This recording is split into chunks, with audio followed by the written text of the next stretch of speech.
आदेश आदेश जय महाकाल जय महाकाली। सब बच्चों को माँ भगवती के नवरात्रों की हार्दिक शुभकामनाएं। माँ भगवती सबकी मनोकामना पूरी करे, सबकी झोलियाँ भरे और सबके पूजा पाठ जिनके भी व्रत हैं सब सफल करें। आज की वीडियो सबको पता है दुर्गा सप्तमी का पाठ होता है, लेकिन कई जगह इसमें लोग त्रुटियाँ कर देते हैं, खास करके औरतें। तो मैं कुछ वो त्रुटियाँ ना हो उसके बारे में बता रहा हूँ। पहली बात तो दुर्गा सप्तमी का पाठ गुरुओं द्वारा बताया जाता है। इसका बहुत विधि विधान है, न्यास है, तर्पण है, मुद्राएं हैं, इन सब चीज़ों का ज्ञान होना आवश्यक है। फिर भी नहीं पता आपको, आप कर लेते हैं तो उसका दोष नहीं है। सबसे पहले इसका उच्चारण साफ होना चाहिए। अगर संस्कृत में पढ़ रहे हैं तब भी और हिंदी में पढ़ रहे हैं तब भी, अगर आपका उच्चारण साफ नहीं है तो फलित नहीं होता आपका पाठ। दूसरी चीज़, इस पाठ के अंदर जो स्त्रियां त्रुटियां कर देती हैं वो कुछ बता रहा हूँ मैं आपको। ये पाठ बताया गया है शिव जी द्वारा। कहते हैं शिव जी ने गाया, ब्रह्मा को बताया, ब्रह्मा जी ने संसार में पहुंचाया।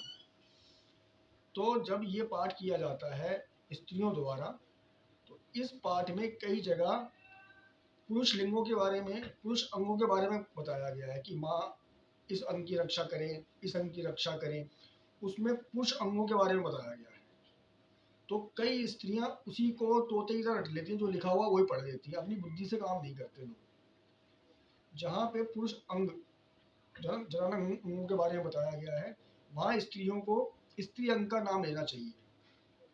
और एक जगह आता है कि मेरे पति की रक्षा ये देवी करेंगे, तो जहाँ पे पत्नी का नाम आता है, जहाँ पत्नी उसमें लिखा गया इस मेरी पत्नी की रक्षा ये देवी करे, मेरे पुत्रों की रक्षा ऐसे करें।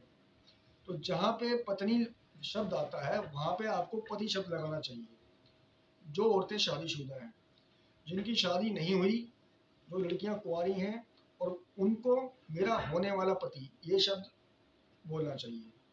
और जिनके पति नहीं हैं, गुजर चुके हैं, वो अपने बच्चों का नाम ले सकते हैं, अपनी लड़कियों का नाम ले सकते हैं, अपने किसी रिश्तेदार का नाम ले सकते हैं जिसको वो स्नेह करते हैं।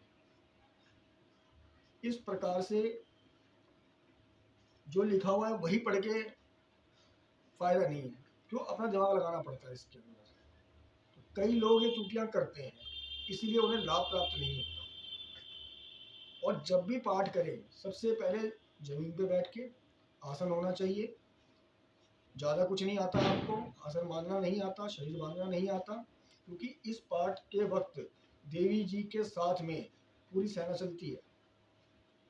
उसमें कई गण होते हैं, कई यक्ष होते हैं, कई यक्षिणियाँ होती हैं, उनका भोग भी होता है, देवी का भी भोग होता है।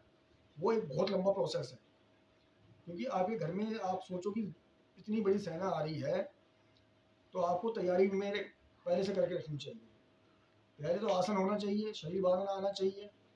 नहीं कर सकते, कम से कम आसन होना चाहिए, कंबल का, कुशा का। जल का पहरा लगा लो, किसी जल एक पात्र में जल ले लो, थोड़ा गंगा जल डाल लो। पाठ शुरू करने से पहले अपने ऊपर छींटा मार लो उसका, चारों तरफ, चारों दिशाओं के अंदर। और जब पाठ समाप्त होता है उसके बाद थोड़ा सा जल पृथ्वी पर डालकर उसको मस्तक पर टीका करना चाहिए। जो लोग पृथ्वी पर बैठकर पाठ नहीं कर पाते, किसी कारणवश, किसी कोई दिक्कत या परेशानी है, किसी को ऊपर बैठ के पाठ कर रहा है, ऊपर कुर्सी पे, सोफे पे, पलंग पे बैठ के भी पाठ अगर कर रहा है, तो वो स्थान साफ होना चाहिए। और जिस स्थान में वो व्यक्ति बैठा है वहाँ पर भी आपको आसन बिछा के बैठना चाहिए।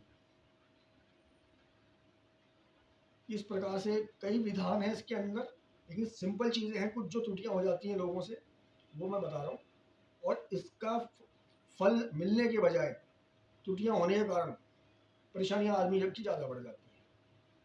आदेश आदेश जय महाकाल जय महाकाल।